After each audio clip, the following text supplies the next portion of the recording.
First sense ice. Ice ద్వారా TV చూస్తాం, అంటే విజన్, చూడడం. సెకండ్ సెన్స్ నోస్ అంటే ముక్కు తెలుగులో. ఈ నోస్ ద్వారా స్మెల్ అంటే వాసన చూస్తాం, second sense. Third sense year అంటే చెవి ద్వారా గంటల సౌండ్ వింటాం, సౌండ్ లేకపోతే హియరింగ్, వినడం.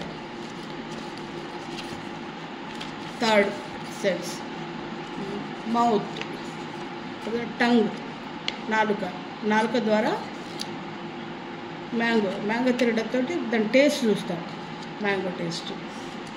నెక్స్ట్ ఫిఫ్త్ సెన్స్, దీని ద్వారా టచ్, మన చేతులకి హ్యాండ్ టచ్ చేస్తే తెలుస్తుంది. దోమ కుట్టిన వల్ల స్పర్శ ద్వారా మనం టచింగ్ని గుర్తిస్తాం. 5 సెన్సెస్.